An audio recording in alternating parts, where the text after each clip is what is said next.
ازيكم يا بنات عاملين ايه؟ هنتكلم النهاردة عن منيو اكلات رمضان.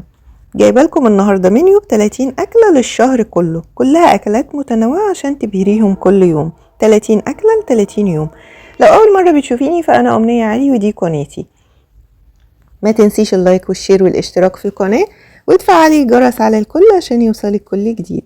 واللايك لان اللايك ده اللي بيرفع الفيديو ويخليه يوصل لاكبر عدد من الناس عشان الكل يستفيد. في فيديوهات قبل كده عملناها ازاي تستعدي لرمضان، عملنا قائمة بمشتروات رمضان وتجهيزات رمضان وتفريزات رمضان وحتى ترتيب البيت لرمضان وحصالة رمضان وكرتونة رمضان. جاء وقت بقى ان احنا نعمل منيو اكلات رمضان، وهينزل اكتر من فيديو بمنيو اكلات رمضان علشان نكتب بقى قائمة مشتروات رمضان. لما تعرفي منيو اكلات رمضان اللي انتي هتعمليها هيبقى سهل عليكي قوي تشتري المشتروات، وبالتالي هتقدري تجهزي بقى رمضان بحيث ان انتي تصحي من النوم مش على السوق كل يوم وتجيبي طلبات، لا هيبقى حاجتك عندك على قد ميزانيتك. عايزة تجهزي بالاسبوع بال15 يوم تجيبي طلبات بيتك على حسب الاكلات اللي انتي هتجهزيها.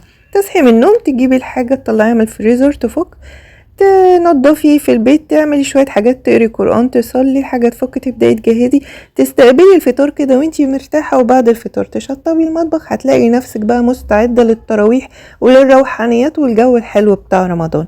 انا عايزاكي تطلعي من رمضان ده ان شاء الله كسبانة عبادات بإذن الله. اهم حاجة التنظيم والترتيب. احنا دلوقتي بنخطط لرمضان.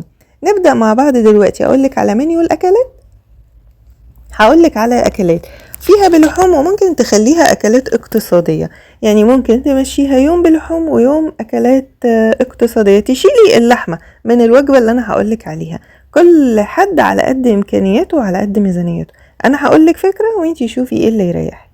اول يوم هعمل رز معمر باللحمة او الفراخ مع صينية بطاطس في الفرن.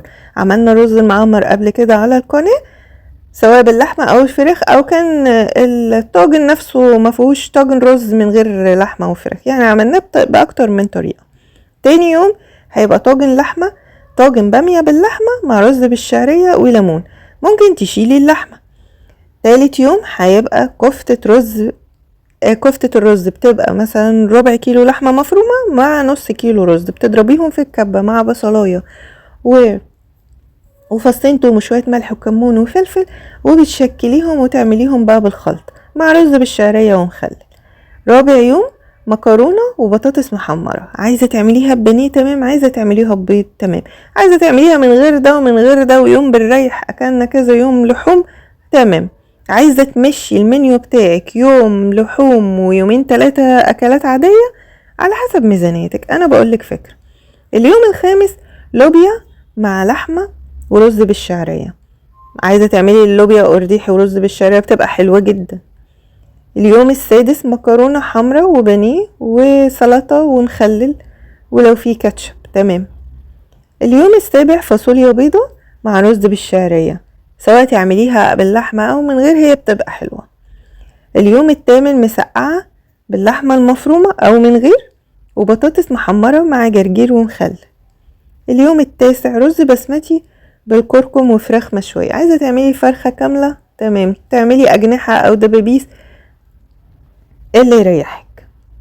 اليوم العاشر محشي، أي خضار انتي بتحبيه، سواء كرنب، ورق عنب، كوسة، بتنجان، فلفل، أي خضار انتي بتحبيه اعمليه محشي. أنا عن نفسي بحب المحشي، بس يعني لو جنبه فراخ أو بانيه ببقى حابة إن أنا أكل المحشي لوحده. اعملي بقى جنبه فراخ أو بانيه، أو عايزة تاكليه لوحده تعمليه لوحده. اليوم ال11 بفتيك مع مكرونة حمرا وبطاطس محمرة. اليوم ال12 كوبيبة غمراوية، عملناها على القناة اكتر من مرة، بتاخد ربع كيلو لحمة مفرومة مع نص كيلو رز، وتعملي جنبها بقى رز بالشعرية او رز ابيض. اليوم ال13 كبدة اسكندراني، بتجيبي بقى نص كيلو او ربع كيلو على حسب انتي عدد افراد اسرتك ايه، وبتزودي بقى الحاجة اللي جنبها اللي هي الفلفل والبهارات والثوم، بتنقل طعمها في حتة تانية خالص، مع عيش ومكرونة وبطاطس محمرة. الصوص اللي بيطلع من الكبدة لما بنرشه على المكرونة كده بينقل طعمها في حتة تانية خالص. اليوم ال14 كفتة الحاتي. عايزة تزودي يعني لو عندك مثلا ربع كيلو لحمة مفرومة عايزة تزودي الكمية حطي برغل. انا مش مع اللي بيحط فول صويا، يعني بحب البرغل اكتر. مع عيش بقى وطحينة وكاتشب. عايزة تعمليها بمكرونة حمرا او محمرة على حسب ولادك بيحبوها ايه.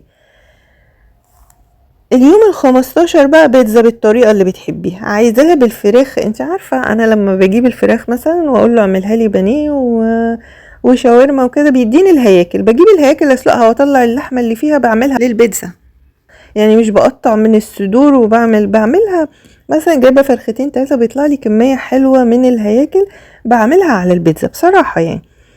وممكن تعمليها باللحمة المفرومة او عايزاها مشكل جبن او عايزاها عادية خالص. يعني احنا بنجيب الميني بيتزا من الافران بتبقى عليها زيتونية ومكعب طماطم صغير ومكعب فلفل ورشة جبنة خفيفة قوي. فاعمليها بالطريقة اللي تريحك ويوم هيبقى الولاد مبسوطين بيه. جنبها بطاطس محمرة وكاتشب. اليوم ال16 هتعملي حواوشي عملناه على القناة من ربع كيلو لحمة مفرومة ونص كيلو دقيق. عملنا مرة 5 رغيف عيش كانوا صغيرين والمرة التانية عملناهم رغيفين كبار. عايزة تعمليه بعيش جاهز الطريقة اللي انتي بتحبيها مع بطاطس محمرة وكاتشب ومخلل. اليوم ال17 شاورما فراخ ومكرونة وسلطة. اليوم ال18 بسلة باللحمة او من غير على حسب ميزانيتك مع رز ومخلل. اليوم ال19 احنا بقى يعني عدى 19 يوم من غير ما ناكل سمك. وحشنا السمك، نجيب سمك مشوي مع رز وعيش وسلطة وجرجير. يعني وحشنا السمك. انا عارفة ان الاولاد اغلبهم بيعترضوا على السمك بس وحشنا السمك. اليوم ال20 كشري مصري. هتقولي كشري في رمضان؟ ما احنا بنفصل احنا يعني طول كل الاكلات حتى اللي قلتلك عليها شيلي اللحمة او الفراخ هي اكلات حلوة. المانع ان احنا ندخل الكشري المصري بيبقى حلو جدا. المهم نقوم شبعانين، دي اهم حاجة. واللمة الحلوة والرضا يا بنات بتخلي كل حاجة حلوة. اهم حاجة الرضا. اليوم ال21 هجيب كبد وقوانص واقطعهم مكعبات صغيرة واشوحهم واحط عليهم مكعبات بطاطس صغيرة جدا وازود عليهم عندي فلفل الوان تمام، عندي فلفل اخضر وبصل وشوية وفصين توم ازودهم كده مع البهارات بقى اللي انا بحبها، ملح وفلفل وكزبرة ناشفة بتنقل طعمها في حتة تانية خالص، مع بقى رشة ليمون كمان الله عليها. ممكن تتاكل بعيش وممكن تتاكل برز.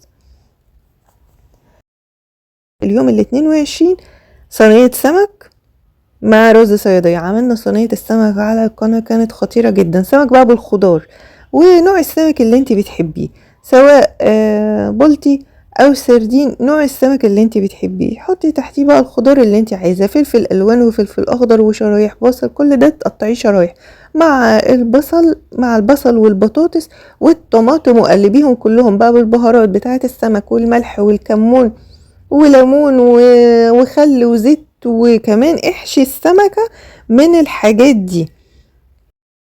بجد يعني بتنقل صينية السمك في حتة تانية خالص. مع رز صيادية عملناها على القناة وعملنا الرز الصيادية على القناة. اليوم ال23 صينية بطاطس بدبابيس الفراخ او الاجنحة مع رز بالشعرية. اليوم ال24 رقاق باللحمة المفرومة وبطاطس محمرة. صينية رقاق يعني باللحمة المفرومة وبطاطس محمرة. عايزة تزودي جنبها حاجة مثلا بايت من اليوم اللي قبلها شوية رز وبطاطس، احنا عاملين بطاطس ورز تمام مع صينية الرقاق. اليوم ال25 هعمل بقى مكرونة بشاميل مع بطاطس محمرة او مخلل. عايزة تزودي بانيه تمام. يعني انا جربت المكرونة البشاميل مع البانيه حلوة ومن غير البانيه حلوة، هي فيها لحمتها فحلوة جدا.